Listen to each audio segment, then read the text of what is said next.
I'm going to show you in this video how NASA fakes zero-G without a vomit comet or a zero-G plane. Now, I've heard a lot of theories from other flat earthers of some big energy, fieldy, sound wavy thing that pushes matter up in the air through sheer energy. But to be honest, some of the theories did sound like two healthy choices to me.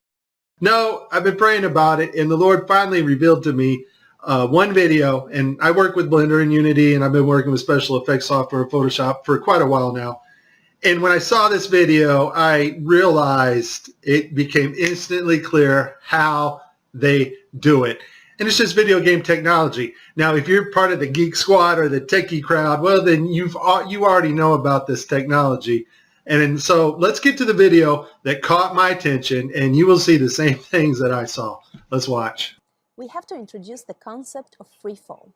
So let's use this model of the Earth. And let's enlist the help of a friend, Paxi. You might know her.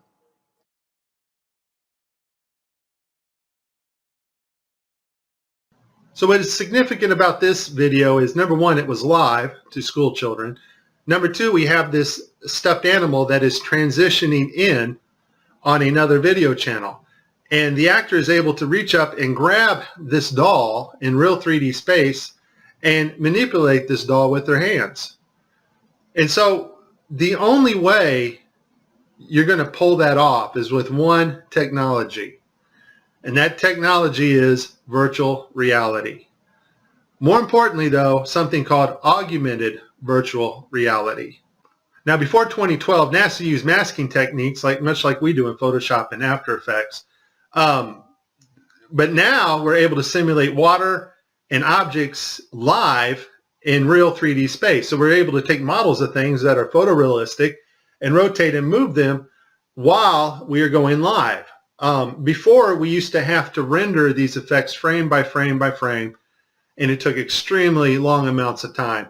In this video here I made last year, I'm using Sony Vegas, and I was just playing around with the masking capabilities of Sony Vegas. I don't even know why I saved this video, but here I'm standing in the kitchen and I'm just lifting up this trash can to make it kind of look like it's floating. And I didn't do a lot of work on this. It was just something I wanted to see real quick.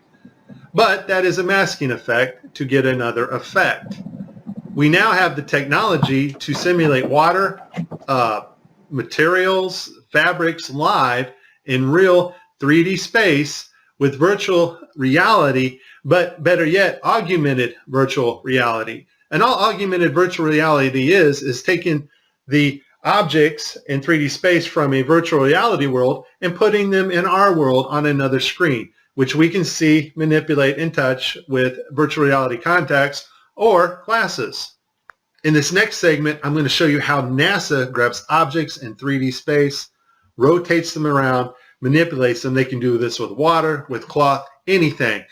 And the cool thing about it is we can take what they're doing, what they're seeing with their contact virtual reality augmented lenses, and put that on a separate video layer live.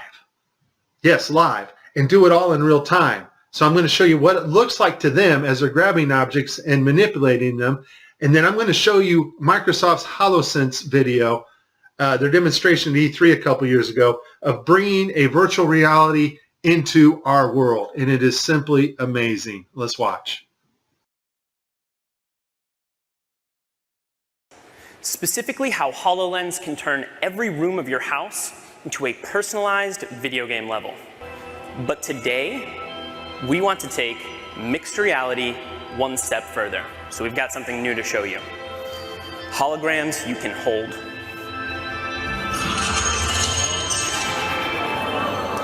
This holographic gauntlet is the weapon that Dan will be using while playing Project X-Ray. You'll notice that as he moves his arm, the hologram moves as well. This is a wearable hologram. And when you combine technology like this with the environment understanding of HoloLens, you can do some pretty spectacular things.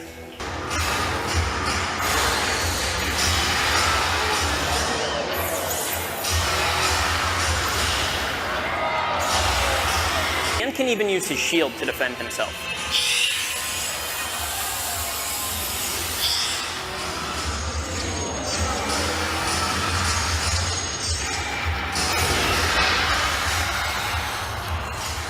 Nicely done. Looks like that's all of them. In 2012, NASA got tired of faking weightlessness by using the zero-G plane, better known as the Vomit Comet. So in 2012, they started soliciting companies that specialize in real-time augmented virtual reality so that they can fake weightlessness and floating objects in the air in real time. Simply the cost of the plane and the safety concerns and the fact that they weren't very good at it. They didn't go to Hollywood, which most of Hollywood's effects are post-processing. That's after the video is made. They needed something they can do in real time and make it look realistic. And so I'll put this link in the description. They found a company called Telemetrics. Thank you, Debbie Durant, for bringing this to my attention. After I researched this, lo and behold, I found out our government has a contract with these people. And Telemetrics, basically what they do is they help news teams and they bring broadcasts together in real time, and they're able to create sets, cities, anything you want in a virtual reality world and make it look absolutely 100% real. They're also able to bring different people from around the world, put them in the same room and broadcast live, give them desks, whatever they need to make the broadcast. So it's a pretty amazing company. Here we see Johnson Space Center. Telemetrics provided latest camera robotics technology at NASA's government television at Mission Control.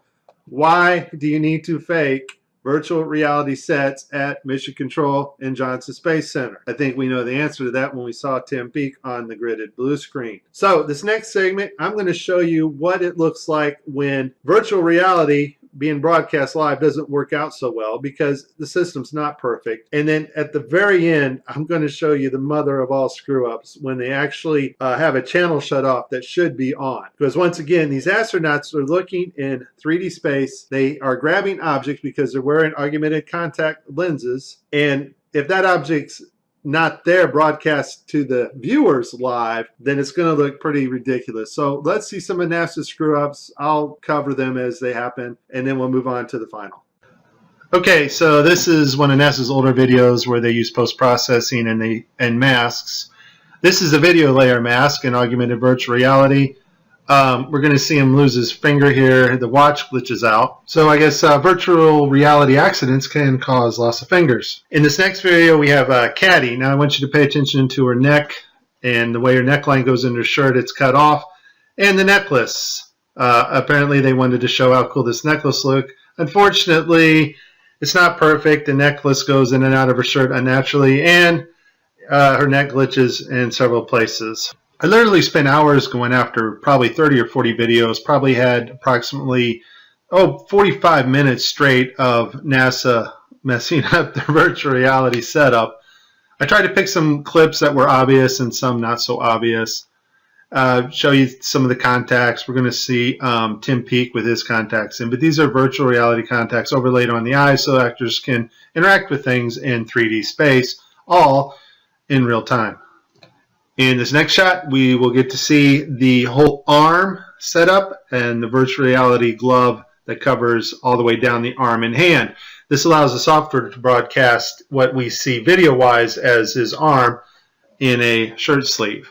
Okay, I have a lot of Tim Peake screw-ups, but this one here, the system glitches. The software does not track his hand properly, and Tim slips his hand underneath his other fingers, which is tightly holding onto the mic, which would be impossible. I don't think this is Tim's fault. Normally, Tim always moves his other fingers up while he slides his hand under. I just think the system didn't respond to his movements here. This picture here is actually Tim's fault. His hand breaches the 3D mic floating in front of him. In this next clip, we're going to see Tim's arms glitch out as he's manipulating a 3D bubble. Now, this bubble can be done in real time now. We have the technology to do that, which I showed you at the beginning of this. And this bubble is environmentally lit, or HDRI lit, by its environment, which means the bubble can take up its reflections and refractions as it moves around in 3D space in Tim's augmented reality. Once again, augmented VR just means bringing the 3D objects into our world on a separate monitor. In this last clip, we're going to see NASA royally screw up. It's a live broadcast, and one of their video channels is off, not working. That's the channel that is supposed to show us, the public, what the astronauts are seeing in virtual reality. Also, the channel shut off is the masking for the guy on the wires in the background. You can't make this stuff up. Just watch.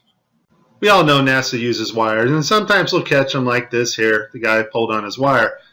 However, some days when you're filming live, things just don't work out, and it becomes so blatantly obvious, it's ridiculous. So, in this clip, they're talking, live feed, and what you know, we have a astronaut go by us in the background, obviously trying to give it a more realistic, spacey, station busy effect. The only problem is the camera that was supposed to mask this harness out, or the video feed, is not working. And so we see the guy come flying along in a harness on his wires. Pretty amazing. But that's not all that goes wrong here.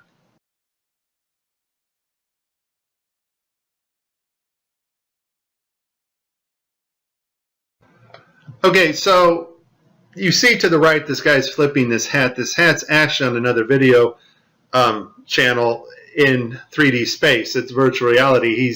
They're wearing augmented contact lenses so that they can interact with these 3D objects. Now, in this scene, the guy on the left in the green shirt, he thinks he sees an object in 3D space that's being broadcast to him. So he grabs it and he puts it off to the side. He's looking straight ahead because he's looking at an object rotating in front of him, but the video channel is down that is supposed to show the viewers what we're supposed to see, and so we don't actually get to see the object that he is seeing. And I would just sum this up as a very terrible, bad, horrible day for NASA doing live feeds. Hey, Tim. Tim, you still there? Yeah.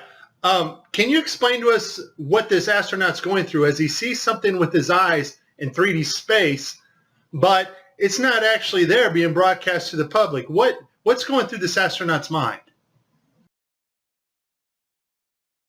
This system is sending signals to the brain that doesn't really match your eyes, and so your brain's trying to work out the two differences. Here's the thing. As much fun as this was, there is a time coming when you and I will not be able to tell the difference, and space has not changed. Technology to fake space has gotten better. Just because Adobe gets a massive update to Photoshop or After Effects, or there's a massive update at telemetrics and the virtual reality, augmented virtual reality programming, that does not advance us magically 20 years in space. Space has not changed. It's flat. It's above us. It's dimensional, and we cannot orbit Earth. You have been warned. This is very serious stuff, and if you do not get it now, you won't get it later, because later you won't know the difference. This is Mike. God bless everybody. Please like and please subscribe.